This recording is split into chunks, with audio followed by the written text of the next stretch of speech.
To this story now, the government owes suppliers over 3 billion rand, according to the latest Public Service Commission's quarterly report. The Eastern Cape government alone owes over 2 billion rand, while the Western Cape has settled all its accounts. For more details on this, we're joined by PSC Commissioner Anele Gxoyiya. Mr. Gxoyiya, good morning and thank you very much for your time. I must say this report is very concerning, particularly because the call to comply with a 30-day payment commitment is an old one. Can you just take us through this report?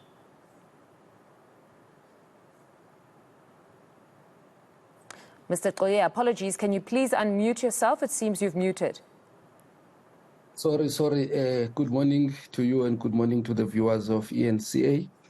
And look, this report seeks to just expose some levels of incompetency and carelessness from some of the departments as well as some of the provinces. And you would have noted that, for example, the province of the Eastern Cape owes suppliers more than 2 billion. And it has been going down, but it's not good enough. Because in July, it was about 2.3 billion. And in August, it was about 2.1 billion. And currently, or in September, at the end of September, it was about 2 billion. So, yes, it's going down, but it's not going down enough. And from where we stand as the Public Service Commission, we are left with no option but to confirm that these government departments, as well as these provinces, care less, if they do, about small businesses, because the bulk of these invoices are invoices from the SMMEs who cannot afford not to be paid. Most certainly, we know that cash flow is very important with these small businesses. But what have you found to have been the challenges that lead to non or late payment?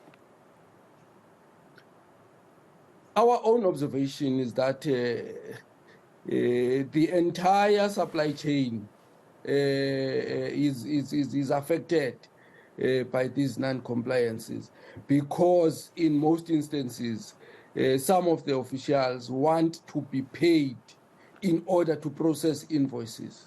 So they would call these small businesses and tell them, listen here, I've got your invoice here.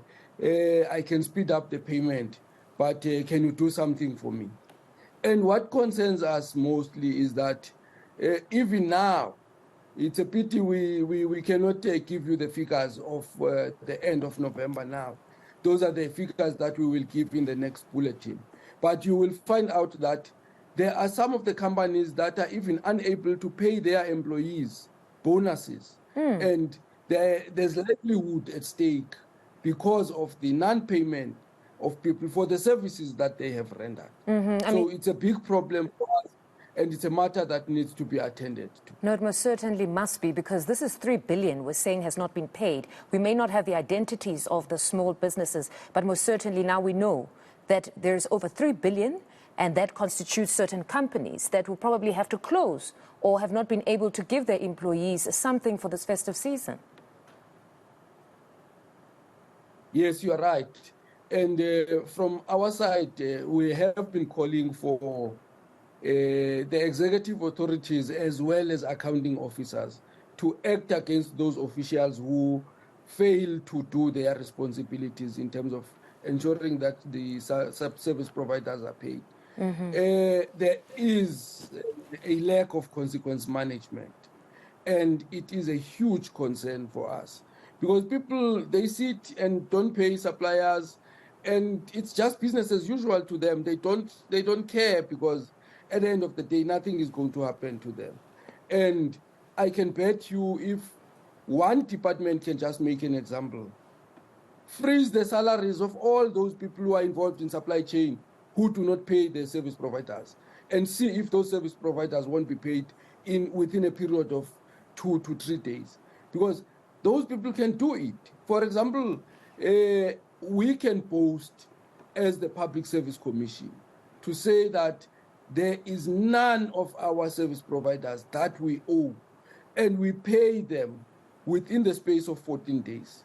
It's possible. That's why we know that it is possible, because it's something that we do as the Public Service Commission. But beyond this very controversial reason of the non or late payment, of them holding these SMMEs ransom, there was also in that report the fact that there is some sort of a misalignment between the budget and procurement. But when one speaks of that, those would be just very elementary mistakes. Yeah, no, those are elementary mistakes, and we understand that, for example, in some instances, there are areas where there's emergency procurement that has to take place. However, our view is that that has to be catered for. It doesn't have to affect the budget itself, but also the skilling of our employees at finance is a big problem. Many of them, they don't have the necessary skills. They might be possessing qualifications, but they don't have the necessary skills, and they don't have the experience, some of them, that is required for them to be able to perform such responsibilities. So over and above this incompetence, there's a responsibility as well from the part of government as the employer to ensure continuous retraining of their employees, to ensure that they are able to comply with the legal provisions for procurement. Perhaps there could be sharing of information with the Western Cape, because according to your report, they've actually paid all suppliers. Yes, of course. Without fear of any contradiction, we can safely say that the Western Cape sticks to the policy provisions. They do their work diligently, and they do it in time. And there's nothing wrong from provinces going out there to find out how do you get it right as the Western Cape, so that they can be able to follow suit. Because at the end of the day, suppliers have to be paid. And this non-payment leads to also, in many instances, a process where suppliers of services of the last financial year have to be paid with the budget of the new financial year, which is also a huge financial irregularity. And there are no consequences. And even if there were to be litigation, then it costs the departments a lot of money. But for a while now, government has been saying small businesses have been the biggest employers as opposed to the bigger ones, and had committed to supporting them. What kind of message, though, does this send if there continues to be non-compliance? From us, it just says a simple thing, that officials in the public service are hell-bent on defying the policy provisions, and they don't account. They are not held accountable. So it's the responsibility now of the executive authorities to ensure that they crack the whip. If the accounting officer is unable to trace these irregularities and crack the whip, then it means that the executive authority must crack the whip on the accounting officer. But also, it also displays the shallowness of the skills in the public service, as well as the unprofessional manner in which people deal with their responsibilities. Hence, as the Public Service Commission, we were very happy to learn that the Cabinet has approved the professionalization framework that will help professionalize the public service, so that we know that when we speak to public servants, we deal with professionals who belong to professional bodies, who will then get serious punishment in the event they are unable to do what is expected of them. So it will help to transform the public service, and also make sure that there is no defiance of the legal provision by the officials.